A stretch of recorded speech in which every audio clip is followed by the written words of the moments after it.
Sahabat Kompas TV, pada tahu gak nih, kalau di Desember 2023, Badan Riset dan Inovasi Nasional BRIN menyatakan bahwa prediksi angka golput golongan putih di pemilu 2024 mencapai 18 hingga 20%. Angka ini bahkan diprediksi menyamai perolehan suara peringkat ketiga Capres-Cawapres di hasil pencoblosan 14 Februari 2024 nanti. Tentunya angka ini tinggi sekali sahabat Kompas TV. Nah, sebelum kita bahas lebih jauh, menurut situs Rumah Pemilu, golput atau golongan putih berarti memilih untuk tidak memilih. Istilah golput ini pun pertama kali muncul dalam gerakan perlawanan terhadap pemerintahan kala Orde Baru, karena saat itu pemilu dinilai tidaklah demokratis. Lantas yang jadi pertanyaannya, mengapa sampai sekarang masih banyak orang yang memilih untuk golput? Yuk langsung saja kita tanyakan kepada warga calon pemilih. Apa itu golput? Golongan tidak memilih. Golput itu buat orang yang tidak memilih. Kalau nggak salah itu orang yang nggak nyoblos. Golput yang saya tahu adalah golongan putih, dia tidak memihak, tidak memilih. Yang mana seperti kalau menurut saya adalah orang yang udah give up, pasrah. Golput adalah golongan putih yang artinya tidak memilih siapapun dalam pemilihan. Golput itu adalah golongan putih yang berarti kita nggak terikat sama partai politik manapun yang berwarna gitu. Jadi macam-macam warna yang merah, hijau semuanya ada warnanya. Dan golongan putih itu dia memilih buat nggak berwarna. Dia nggak punya identitas partai. Sikap golput itu baik atau tidak? Enggak lah. Enggak berarti dia tidak punya wewenang untuk protes dan segala macamnya itu tidak punya pendirian. Ya sebenarnya sih enggak sih, karena buat tentuin rakyat buat 5 tahun mendatang, kata saya sih. Menurut saya sih enggak ya, soalnya kan kita ada hak untuk memilih, jadi semakin banyak suara, semakin banyak yang memilih itu lebih baik bagi masyarakat dan hasilnya juga, soalnya semua suara kan dihitung ya. Menurut saya itu nggak benar. Kita harus keluarkan suara kita, pilih. Karena jangan sampai suara kita mau dianggap warga negara tapi kita tidak mau berperan. Itu salah menurut saya. Kalau mau ya angkat kaki dari Indonesia sekalian kalau mau jadi golput. Itu adalah yang benar menurut versi saya. Tentunya nggak bagus karena kan dengan kita nyoblos kita itu berpartisipasi dalam demokrasi, dan kalau misalnya generasi muda itu golput itu kita tidak mengambil hak kita untuk memilih pemimpin masa depan gitu, yang pastinya harus banget dong diambil hak suaranya. Menurutmu, mengapa akhirnya seseorang memilih untuk golput? Mungkin males ya, nggak ada yang menginterpretasikan dirinya untuk memilih salah satu gitu.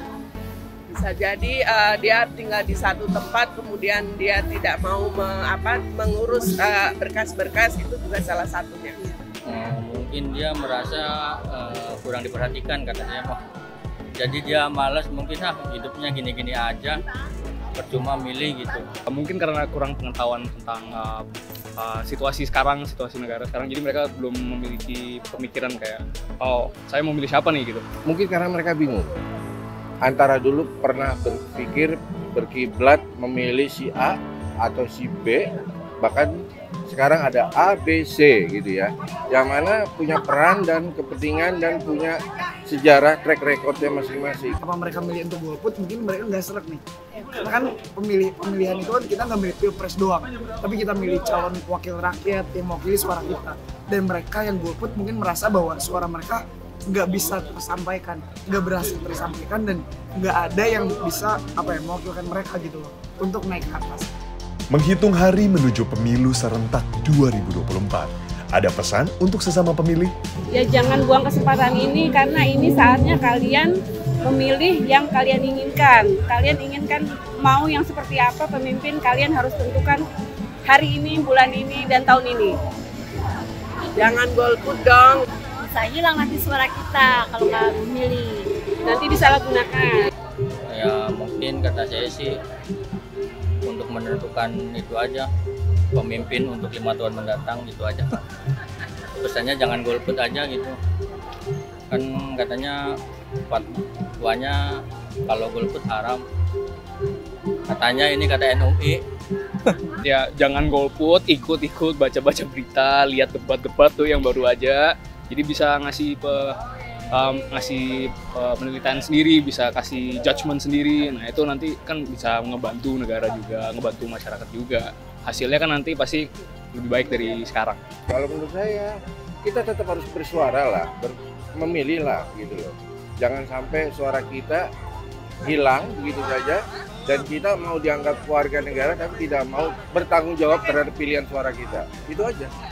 Menang manapun ya itu kita tetap harus hormati, karena tanpa kita ketahui, tanpa kita sadari, kalau kita percaya sama Gusti Allah, itu perannya Gusti Allah juga, bahwa dia akan menang, dia akan menjadi pemimpin negara. Oke, tentu pastinya kita sebagai representasi anak muda dari Abang None Jakarta Barat khususnya harus terus menyuarakan anti golput, karena kalau ibaratnya kalau kita sebagai generasi muda adalah penerus bangsa. Jika kita tidak menggunakan hak kita untuk memilih, siapa lagi nanti yang akan bisa menentukan dan juga membuat generasi ini lebih baik lagi. Maka dari itu, kami generasi muda di sini, terutama Abang None Jakarta Barat, berdiri di sini untuk menyuarakan anti golput, karena kalau bukan kita siapa lagi, dan kami beri suara untuk Indonesia.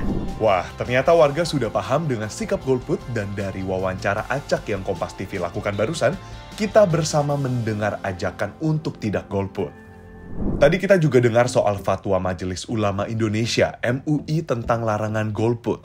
Ya, dalam fatwa Ijtima Ulama II se-Indonesia pada 2009 menegaskan tentang memilih pemimpin dalam Islam adalah kewajiban untuk menegakkan imamah yang artinya kepemimpinan dan imarah yang artinya pemerintahan dalam kehidupan bersama. Memang istilah golput tidak dikenal dalam peraturan perundang-undangan.